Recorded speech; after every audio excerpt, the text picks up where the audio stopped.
xam nga sànq maanaam la est-ce que dindiwul postam bi parce que xam naa ni dafa dugg ci loo xam ni da ko ëpp doole après peut-être mu jot ay conseils donc je pense que dafa retirer postam bi quoi. Man lu may wax dama koy teg ci firnde dama koy teg ci xam-xam dama koy teg ci ay preuves yu tangible yoo xam ni lu ma téye la yor ko maîtriser li may wax moom mu xam. Man bu may wax ñu may waxal dama leen di indexer direct dama naan yow tel capitaine Touré li may wax xam nga ko yàlla xam na ko yow xam nga ni yàlla xam na ni xam naa ko donc lu may wax lu précis la yu leer nañ yoo xam ni lu ci nekk rek des fois sax ma indi ay vidéo wala ma woon ay firnde sénégalais yi nga xam ne dofuñu jën a jàpp leen duñu ay fanatique duñu ay fou duñu ay fans duñu ay furieux ay nit yu conscient la yu am bopp yoo xam ne topp ñu kenn parce que da naan gis naa yàlla nga lay nuyu te gisuma ko donc bokk na ci li ma ko indexé te maîtriser ko te moom mu xam ne xam naa ko moom mooy dafa biaiser l'enquête de la gendarmerie loolu moo ko dikkee ñu dàq ko ci gendarmerie bi loolu moo ko dikkee ñu tëj ko ci gendarmerie bi ci kaso bi loolu moo ko dikkee problème yu bari ba nga xam ni ba enquête interne gendarmerie bi moo ko njëkk a waral parce que loolu musul am ci gendarmerie ñuy def enquête interne de la gendarmerie te coow li bëri woon na fi bu fekkoon tey jii lu koy dédouané la kon gars yi génn nañ enquête interne de la gendarmerie parce que ñun ñu ngi fi nekkoon moi je l'assume bokkoon nañ ci manipulation bi mais man du ma au début comme ni ma ko expliqué on m'a manipulé ki nga xam ni moo ma doon manipulé ma tuddee woon ko père j'étais de bonne foi aw moon les informations nécessaires day for benn vraie information rax ci 50 000 ay kàcc tu vois donc après boo leen seetloo bu baax man après dama dégagé père boobu dama ko dégagé boo leen gisoo sama fin combat père nekkatu fa man maa ko dégagé ci biti parce que après j'ai découvert la vraie réalité de Sweet Beauté la vraie version de Sweet Beauté et ñu teg ci samay bët ay lu leer nañ teg ci samay loxo lu leer nañ mais dama ko poñe ne ko mais sa waay lan moo tax nga ma doon fen lan moo tax nga doon nga benn dëgg nga def ci fukki fen ak juróom-ñaar ci l'affaire Adji Sarr Ousmane Sonko et puis j'ai vu que il y avait beaucoup de faux dans ça donc bu ma demee ba ci biir quand j'ai vu la vraie histoire man en tant que rappeur en tant que nit boo xam ne dafay wax dëgg di conscientiser la masse je dois pas mentir au peuple sénégalais donc je me suis dit que tôt ou tard je vais dire la vérité aux Sénégalais tôt ou tard loolu c'est moi qui l'avais décidé et que dara mënul tere ba du ma wax sénégalais yi lan mooy la vraie vérité lan mooy dëgg ci parce que on a tout ici lépp la ñu yore lépp li nga xam ne am na li nga xam gars yi wax nañ ko yor nañ ko fii maîtriser nañ li ñuy wax donc man dama indexé capitaine Touré ma ne ko yoo xam ni am na fi ci ay wax sénégalais yi bu ma waxee dara da leen di day tax ñoom ñu xalaat ni jot nañoo gis lu mel noonu wala am na wax na lu mel noonu bon ma ne capitaine Touré déjà mënuñu la def nga war a gérer ay enquête yow ci sa bopp nga nekk enquêteur bi di wutal ki ñu porter plainte parce que Adji Sarr dafa ñëw porter plainte Ndeye Khady Ndiaye porter plainte Ousmane Sonko yow ngay wutal ki ñu porter plainte avocat loolu moom moo taxaw wax ni moom moo wutal Ndeye Khady Ndiaye avocat muy maître Baldé loolu rek c'est très grave pour un gendarme assermenté loolu boo ko defee ci suñu dëkk yi nii dëkk yi développé laa la wax Sénégal nag dëkk bu neex la dëkk boo xam ne vraiment aate fa yomb na parce que nit yi instruit wuñ nit yi am ñu bëri laa la wax ñu ci ëpp ñii ay analphabète lañ ñii amuñu instruction ñii amuñu expérience ñii jànguñu ñii voyagé wuñu donc dafa nekk dëkk boo xam ne naxaate fa c'est très facile loolu yàlla moo ko may les hommes politiques foofu noonu ñu exploité ko ñoom tamit le plus rapidement possible mu doon lu nga xam ni mun nañ dox ci xelu population bi parce que dañ leen di gëmloo ay monts et merveilles et à la fin ñoom bu ñu ñëwee ba xas ba toog ci seen mbir la ñu ne donc loolu dafa am trafic d'influence il y a du faux en écriture publique il y a de la corruption passive il y a de l'abus d'autorité bi nga xam ni kii def na ko du capitaine sax parce que il a été rétrogradé en deuxième degré après ñu radier ko dàq ko c'est pas un capitaine tu vois. Donc moom ku ñu woowee soi-disant je mets en guillemets j'étais Cheikh Omar Touré je vais même plus utiliser le terme de capitaine parce que nit boo xam dafa def di sale ba indi ci biir gendarmerie bi lu ñu naan enquête de la gendarmerie boo xam ne gars yi ñoom ñi mënuñ ko génne dañ ko doon menacé gis nañ Pape Alé génn menacé ko jël dina mais ba léegi taxuñu ko Sénégalais yi donc bu doon ay yoo xam ne comme ni ñu koy waxee dafa set wecc gaan bi dañ ko jiiñ sax taxal ko tiiñal ko mais nañ génne affaire yi nañ génne affaire yi nañ teg l'affaire Sweet Beauté lan moo tax gars yi ragal ko il y a eu 80 et quelques morts mais nit yi am ñuy taxaw di ñu bëgg a gëmloo ni bon affaire bi weesu na non mënul weesu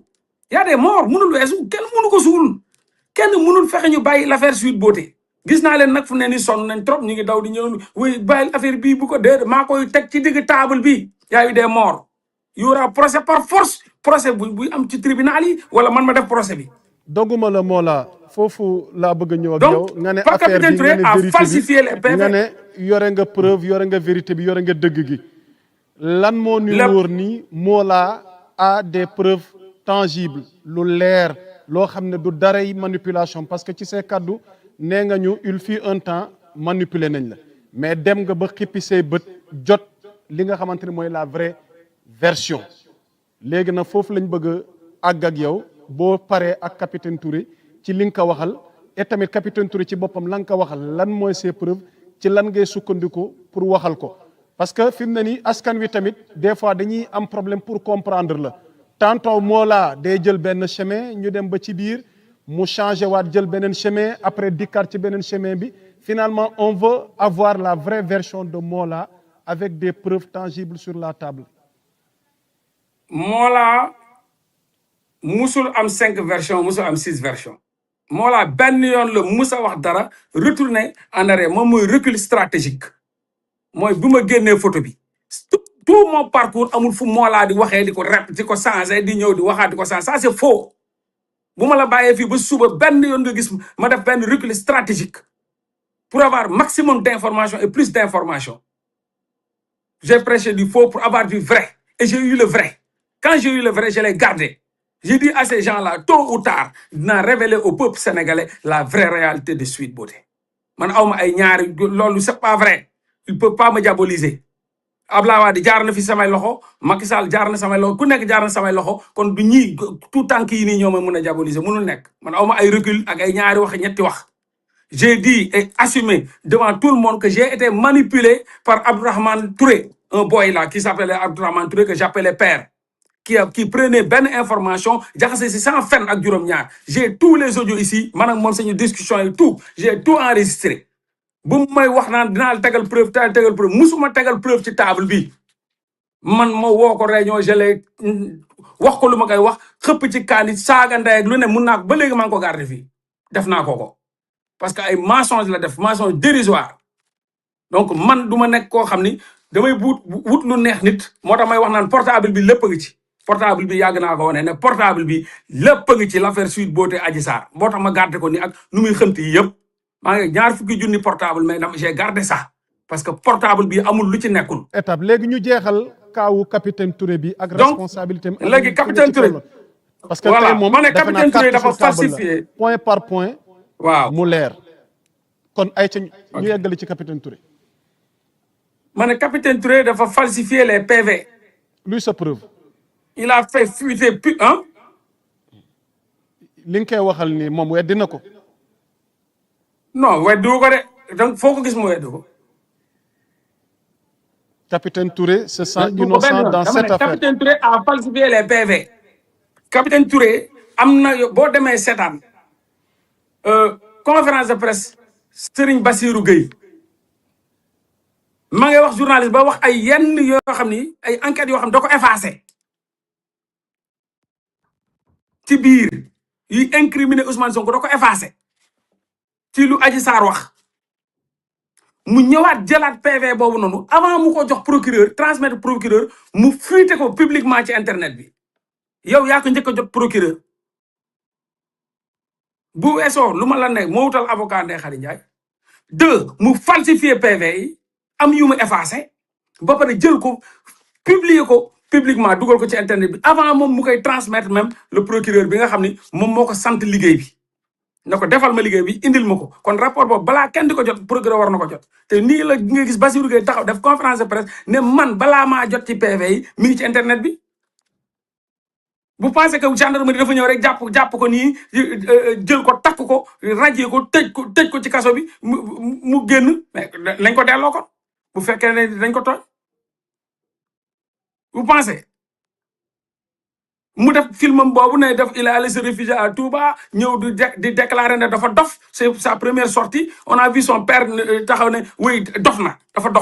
dof maanaam seen doom bi léegi dof la lu muy wax yëpp day tergiverser dof la léegi loolu yëpp mi ngi taxaw fii lu ay preuves yu sénégalais yi gis la ay sénégalais ñu ngi koy xool sa sœur Aïda Seck bu muy woo fii ki nga xam ne moom mooy Ahmed Aïdara c'était devant nous première interview capitaine Touré Ahmed Aïdara moo ko jël sa sœur Aïda Seck moo woo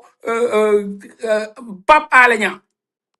pour mu interview Dakar Matin pour mu interview capitaine Touré mu daw mu ne mukk mu ne ko je vais vous revenir musu ko revenir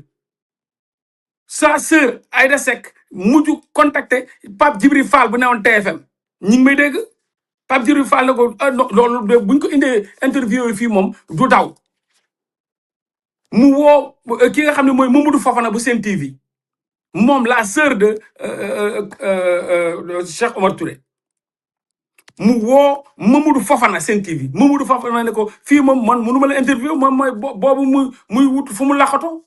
Mamadou Fofana moo ko mettre en relation ak Ahmed Aïdara Ahmed Aïdara moo njëkk def interview Ahmed Aïdara boobu Pape Alé Niang rejeté na ko Pape Djibril Fall rejeté na ko ñëpp ko daw kenn nangu ko woon jël c'est Ahmed Aïdara moom moo jël ay risque jël ko mu toog di expliquer ne dans 72 heures de temps buñ ko bu génnul wax ni mi ngi en danger dañ koy rey moom moo ko wax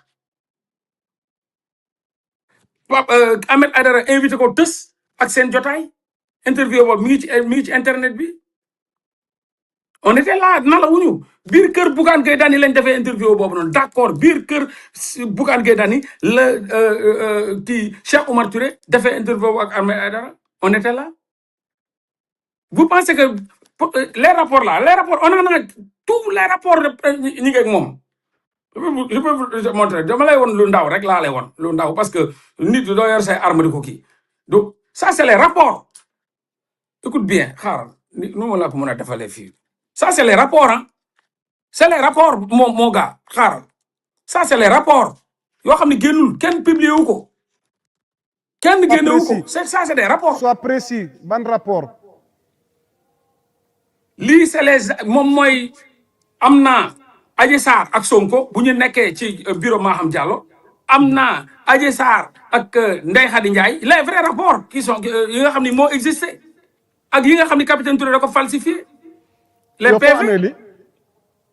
non yow tam sa waay man nu ma information yu may am kay war lii daa ndaw ci man la Mollah Morgun lu ma la wax takkal téere donc les vrais rapports yi nga yor lan la wax mi ngi fi dama ne PV yaa ngi nii ak signature ñoom yëpp ba ci xola ba ci ñoom ñëpp kii bu Cheikh Bara la mi ngi nii waaw ma Cheikh Bara man Cheikh Bara Ndiaye bosom mi ngi nii refuse de signer la def refuse de signer anam ñu koy defee sax lii lan la Cheikh Bara Ndiaye refuse de signer waaw voilà l'adjudant de police yaa ngi gis lépp mi ngi fi tout lépp lu xew ci affaire Adji Sarr Ousmane Sonko dama ne la j'ai pris mon temps bi Sonko Diomaye toogee lan la ci Cheikh Bara mi nga tudd lan la ci ba non du ci dara dama lay expliquer rek ne la j'ai les rapports dama Cheikh Bara rek tegal la PV lépp maa ngi moom rapport de la gendarmerie lépp lu ci am lu ñu liir lu Pape Alé liir ak lu mu denc ak la ñu falsifié tout bu ñu waxee PV bu ñu waxee ay enquête interne de la gendarmerie mais après bu ñu paree ci loolu noonu ci la capitaine Touré di wax naan dafa dof ma ne ko bi la Ndeye Khady Ndiaye di wax di def di expliquer di jaxase ay tur mais teetee yaa ngi woon ci salon bi mais moom xam na ni mi ngi woon ci salon bi moom ak Mama Ba bi Ndeye Khady Ndiaye di wax di jaxase ay tur moom mi ngi woon ci salon bi loolu da ko mën a dindi. vous pensez que dañuy ñëw di waxantu ni di fëñëx ba nga xam ne ku nekk mun ngaa ñëw changer wala mun nga c'est pas vrai ça. Donc capitaine Touré maa ko waxee je persiste et signe qu'il a falsifié les PV et faire fuiter les PV. Il a biaisé l'enquête et publié ko ci internet bi sans envoyer ko au procureur. Et que bu Ndeye Khady Ndiaye di def interview am boobu moom moo ko doon sant naa ko waxeel nii dof lul tuddal fii Aïda Diop tudd fële ne tel Diagne loolu teg naa ko fi mi ngi fii non mun naa boo bëggee ma tegalaat la ko fi. voilà c'est pas un enfant qui parle. ci sa version ci sa part de vérité bi ngay livré lépp leer. non parce que capitaine Touré moom il t'a servi une réplique lim la tontu moo laa defe naa dégg nga ko tama jàngaat ko ngir ñuy seetaan. J'ai appris ce matin avec beaucoup de regret les déclarations récentes. Non, demal xool page am ba pare demal xool page am ba pare. À mon honneur de monsieur Mamadou Niass, connu sous le nom de Mola Morgan, sénégalais résident au Canada. J'ai décidé de déposer une plainte devant le procureur du tribunal de grande instance hors classe de Dakar dès lundi pour diffamation et injure publique Seydina Omar Touré. Donc am na regret ci ay kaddu yi nga yëgati jëm ci ndoddam. kaddu yi tukkee ci yow Mamadou Niass ñu gën la xam ci turu Mola te nga dëkk Canada ba tax na fas yéene na déposer ab plainte fële ca kanamu procureur ba ca tribunal grande instance hors classe bu Dakar. mais altine gi effacé na ko pour diffamation et injure publique nga ne. effacé na ko. capitaine Touré effacé na information bi. yàgg na. ok régie bu ngeen ma mënee man kenn du vérifier xeex page capitaine Touré à l'instant T comme nous sommes en direct ndax plainte gi nga xamante ni wax na dina ko def te mu bindoon ko ci page am ndax mi ngi fa ba tey loolu dinañ ci dikk moo la en tout cas capitaine Touré lii la la waxal te lii la la naral. waaw nan la ma naral il amuse la galerie man mandat d'arrêt international la am loo xam ne du capitaine Touré dama ne gouvernement Sénégal dañ maa envoyé mandat d'arrêt international du gis nga ko wala gisoo ko. waaw boo ñu ko mënee wanaat de. mandat d'arrêt international gouvernement laa la wax de waxuma capitaine Touré papay capitaine Touré maamam nijaayam bàjjanam tantam président premier ministre ñoo ma envoyé mandat d'arrêt international te maa ngi dox samay soxla ci àdduna bi fu ne maa ngi fay dem lii kon lan laay lu may doyee capitaine Touré. numéro 50 081 destination. ambassade Ottawa. waaw objet bi. gouvernement Sénégal envoyé lii daal le secret bi lii boo ma ko mënee liiralaat. dinaa la ko liiral lii du secret. exactement. document comme man maay génne ay dossier secret maa génne ay dossier secret kay xam nga ni man dara jaaxaluma lii lan la mandat d'arrêt international. lu sababoon mandat bi boo ci mënee dikkaat. mooy bu may xeex ak Macky Sall ñu foog ni man dama nekk koo xam ne da ngay ñëw rek former rek jàpp yow tëj. non ils n'ont rien compris moo la document yi dimbali ñu ci nga koy orienté face à la caméra. ngir ñi lay seetaan parce que defe naa. mais document yi mi ngi internet bi dugal naa ko partout. waaw non à titre de rappel rek. waaw c'est bon waaw noonu baax na dee koy def noonu waaw. dee koy def ok mi ngi ni suite au mandat d'arrêt international yaa ngi lire. waaw Mamadou Niass alias mandat d'arrêt international contre Mouhamadou Niass alias Mola Morgan. waaw. ok. kon léegi man lan laa doyee bu plainte capitaine Touré ci procureur. kon fi mu ne nii. lii ci tubaab bi la ñëw tubaab bi. waa léegi du lii ci tubaab bi la ñëw gouvernement canadien. exactement oui waaw ma bàyyi la nga yeggali waaw. ma ne du lii ci gouvernement canadien la ko gouvernement sénégalais envoyé. exactement waaw. du maa ngi dox samay soxla. kon man dinaa tardé ci ay benn faux capitaine buy amuser la galerie. mais ne perdons pas notre temps. moo la est-ce que li mu naru la indil ay conséquences nouveau régime gi au cas où lii ngay njort ni naan mandat international ci régime Macky bu jibee ci nouveau régime gi ak kaddu yi ñuy dégg nga koy yëkkati ci say réseau di ko jëmale ci ñoom. rawatina ci capitaine Touré. ndax da ngay ragal ni kat mandat bu jibee ragaloo ay conséquences parce que régime gi est-ce que dina bokk ak bi weesu. ñi lan lañ am lu wuteeg ñee ëpp ñi doole ñi amuñ benn doole ñi ñoo gën a oyof xob